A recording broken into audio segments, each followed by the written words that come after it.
સુરત શહેરમાં યોજાયેલી દેશની સૌથી મોટી ઇન્ટર સ્કૂલ અને ઇન્ટર ક્લબ તાઇકવોન્ડો ચેમ્પિયનશિપ સફળતાપૂર્વક પૂર્ણ થઈ છે. તારીખ 16, 17 અને 18મી જાન્યુઆરી દરમિયાન વીઆઈપી રોડ સ્થિત સુકૂન ટર્ફ ખાતે યોજાયેલી આ 3 દિવસીય સ્પર્ધામાં સુરતના 1600થી વધુ બાળ ખેલાડીઓએ ઉત્સાહભેર ભાગ લીધો હતો. ડાયનેમિક વોરિયર માર્શલ આર્ટ એકેડેમીના ચીફ કોચ પમીર શાહના માર્ગદર્શન હેઠળ આયોજિત આ ચેમ્પિયનશિપ સુરત માટે રમતગમતના ક્ષેત્રમાં એક મહત્વપૂર્ણ માઇલસ્ટોન સાબિત થયો છે. સમગ્ર સ્પર્ધા દરમિયાન તાઇકવોન્ડોના રોમાંચક મુકાબલાઓ જોવા મળ્યા હતા અને અનેક નવા ટેલેન્ટ સામે આવ્યા હતા. ડાયનેમિક વોરિયર સંસ્થાના ચીફ કોચ પમીર શાહે જણાવ્યું હતું કે આ ચેમ્પિયનશિપનો મુખ્ય હેતુ શહેરભરમાંથી નવા અને પ્રતિભાશાળી ખેલાડીઓની ઓળખ કરવાનો હતો. સ્પર્ધામાં ભાગ લેનારા ખેલાડીઓમાંથી પસંદગી પામનાર ખેલાડીઓને આગામી સમયમાં રાજ્ય અને રાષ્ટ્રીય કક્ષાની સ્પર્ધાઓ માટે તૈયાર કરવામાં આવશે. વધુમાં જણાવ્યું હતું કે તાઇકવોન્ડો એક ઓલિમ્પિક સ્પોર્ટ્સ છે અને સુરત હવે તેનું મોટું હબ બની રહ્યું છે. આ ટુર્નામેન્ટ દ્વારા અમને ઘણા નવા ટેલેન્ટ મળ્યા છે જે આવનારા સમયમાં રાજ્ય અને દેશનું નામ રોશન કરશે.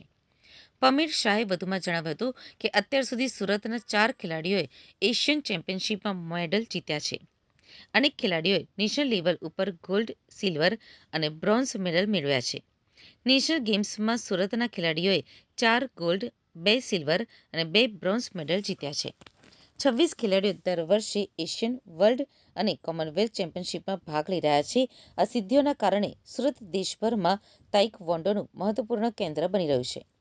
આ ચેમ્પિયનશિપમાં ખાસ નોંધપાત્ર બાબત એ રહી કે મોટી સંખ્યામાં બાળકીઓએ ભાગ લીધો હતો. પમીર શાહે જણાવ્યું હતું કે તાઇકવોન્ડો ફૂલ કોન્ટેક્ટ માર્શલ આર્ટ છે, એટલે કે ફૂલ કોન્ટેક્ટ માર્શલ આર્ટ છે, જે આત્મરક્ષણ માટે અત્યંત ઉપયોગી છે. આજના સમયમાં વાલીઓ ખાસ કરીને દીકરીઓ માટે આ રમત પસંદ કરી રહ્યા છે.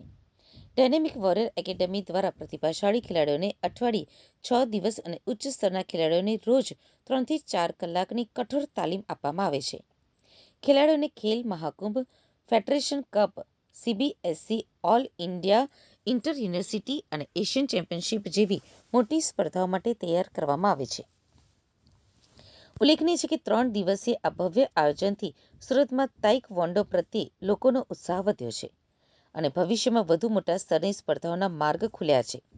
આયોજક સંસ્થાના જણાવ્યા મુજબ આવનારા સમયમાં વધુ મોટા લેવલ ઉપર ટુર્નામેન્ટ યોજવાની તૈયારી પણ શરૂ થઈ ગઈ છે. તાઇક્વોન્ડો એક ઓલિમ્પિક રમત પણ છે અને સ્વરક્ષણ માટેની ખૂબ જ સારી આર્ટ છે. તાઇક્વોન્ડોની અમે એક ઇન્ટર ક્લબ ચેમ્પિયનશિપ કરી રહ્યા છે સુરતમાં. 16, 17, 18 જાન્યુઆરી દરમિયાન વેસુમાં એમએસડી ટર્ફમાં 1500થી વધારે બાળકોએ ભાગ લીધો છે અને આ કોમ્પિટિશન અમે દર વર્ષે એટલા માટે કરીએ છીએ કે આમાંથી જ અમે નવું ટેલેન્ટ શોધીને એને નર્ચર કરીએ છીએ અને એ લોકોને આગળ નેશનલ અને ઇન્ટરનેશનલ માટે લઈ જઈએ છીએ. મને જણાવતા ખૂબ આનંદ થાય છે કે પાછલા વર્ષોની આ કોમ્પિટિશનના રિઝલ્ટ સ્વરૂપે સુરતને 4 એશિયન ચેમ્પિયનશિપમાં મેડલ લેનાર બાળકો મળ્યા છે અને 26 એવા બાળકો છે જે દર વર્ષે ઇન્ડિયાની ટીમને રિપ્રેઝન્ટ કરે છે નેશનલ્સ અને ઇન્ટરનેશનલ્સ લેવલ પર. તો સુરત ધીરે ધીરે તાઇક્વોન્ડો જે ઓલિમ્પિક સ્પોર્ટ્સ છે એનું હબ બનતી જઈ રહ્યું છે અને આજની તારીખે સુરતમાં 4000થી વધારે બાળકો પ્રોફેશનલ ટ્રેનિંગ લઈ રહ્યા છે. આજે બાળકો છે આપણા સુરતના છે કે કઈ જગ્યાના બાળકો? આ બધા જ બાળકો સુરતના છે. સુરતથી બહાર એક પણ બાળક નથી. એટલે સુરતના 1500-1600 બાળકો જ્યારે આટલી મોટી કોમ્પિટિશનમાં ભાગ લઈ રહ્યા છે, આપણા માટે ખૂબ જ આનંદની વાત છે કે સુરતનું સ્પોર્ટ્સ આટલું સારું ડેવલપ થઈ રહ્યું છે અને 4 બાળકો છે જે એશિયન ચેમ્પિયનશિપમાં મેડલ લાવ્યા છે અને ગુજરાત સરકારે એ લોકોને 10-10 લાખ રૂપિયાનો એવોર્ડ પણ આપ્યો છે. એટલે આ લેવલના બાળકો આપણા સુરતમાં છે.